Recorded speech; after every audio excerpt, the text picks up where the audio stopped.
welcome back.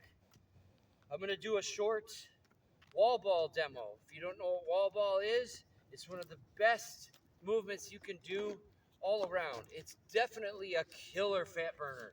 Like, you could probably just do this movement a couple times a week in a fasted state and get really good at it and lose all the fat you need. You can use different weighted balls. This is a 10 pounder. Definitely too light for me, but I still need to get a heavier one. But start at a light one. If you don't even have to start at 10, you could start it with a basketball if that's what you want.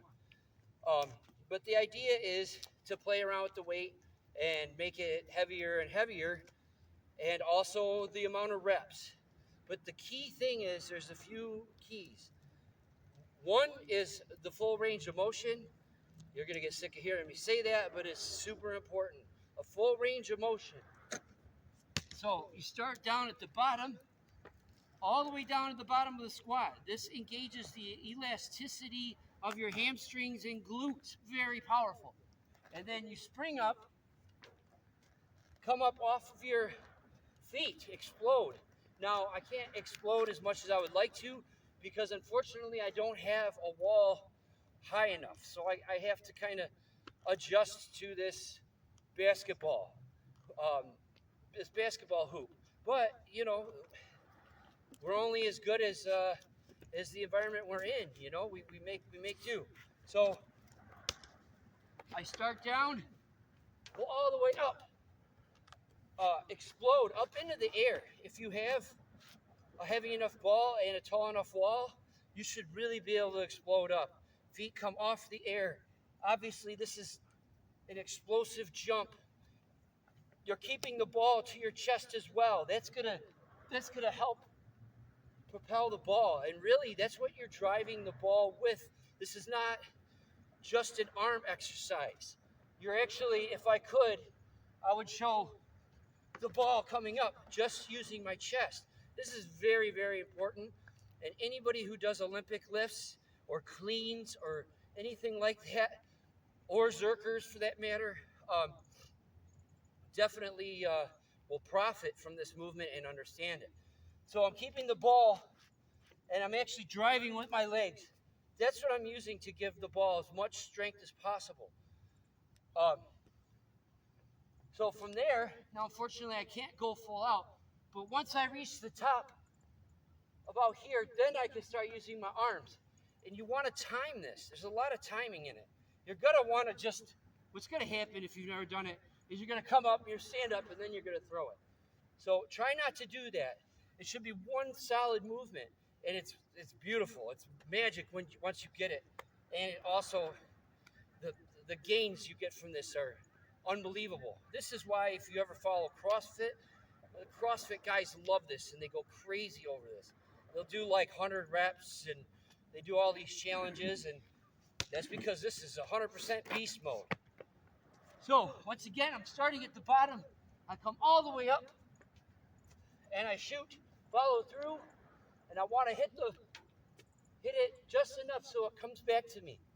Now, it's not just the positive movement that makes this. What makes this awesome is the negative is just as beneficial as the positive. The eccentric is amazing for this, and I believe it really makes it a plyometric movement. And that is because when the ball comes down, you're going to receive it. And when you receive it, you're using the weight that you're catching uh, to pull you down and to artificially add more weight to the elasticity of your hamstrings. You're also catching it with your arms. That is plyometric as well, because you're receiving that force. And on a microscopic scale, you're tearing that muscle. This is very, very aggressive. It looks like nothing, but this is an awesome aggressive move, especially once you start getting the heavier balls. You do this with a 40 or 50-pound ball, and you're going to get gains no matter what. But it's important to work on your form, and this is an amazing way to work on your form and technique and build explosive power. And the best thing is you are burning massive amount of calories because you're working every single muscle in the body. On that note, you're even working your butthole because what I want you to do is to engage your perineum, which is what stops you from peeing and pooping. That is your perineum. You engage that. You engage that in almost any lifting movement. But when you come down, you're catching this, everything should be engaged. You're bringing it down, and as you bring it down, you're bringing it into your chest, and you're lowering down, and this is almost like a trampoline. You're going to hit that, boom, bounce right back up. And you're exaggerating your negative at the bottom. And there's science and magic in that. That's, in my opinion, what makes it a plyometric exercise. So, all that being said, what happens is, when you're at the bottom now, you have that exaggerated stretch. And now you can use that to literally slingshot you back up. And once you use the heavier weight, you can really see this in motion.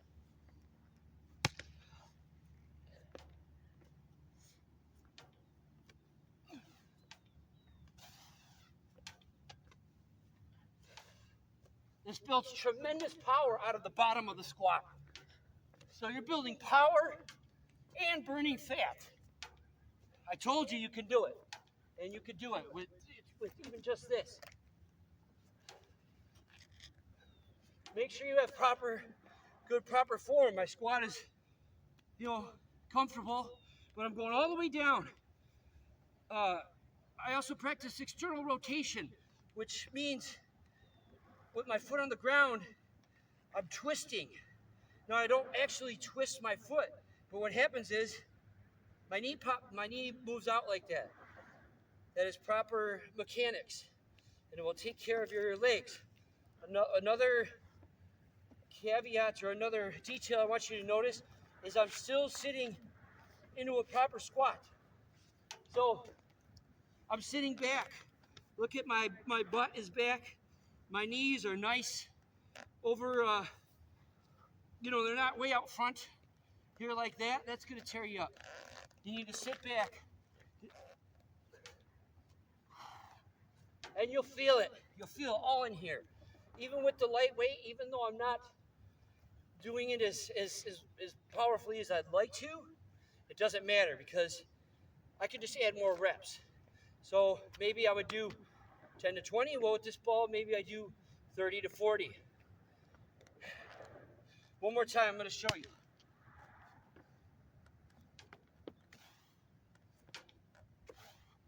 It also works on timing. If you're a martial artist, a wrestler, soccer player, anybody who needs timing, this is going to help your timing. Because if you don't time it right, the ball is going to hit you in the face, and that might happen. But that means you're actually doing something, So thank you, and let me know how this works out for you.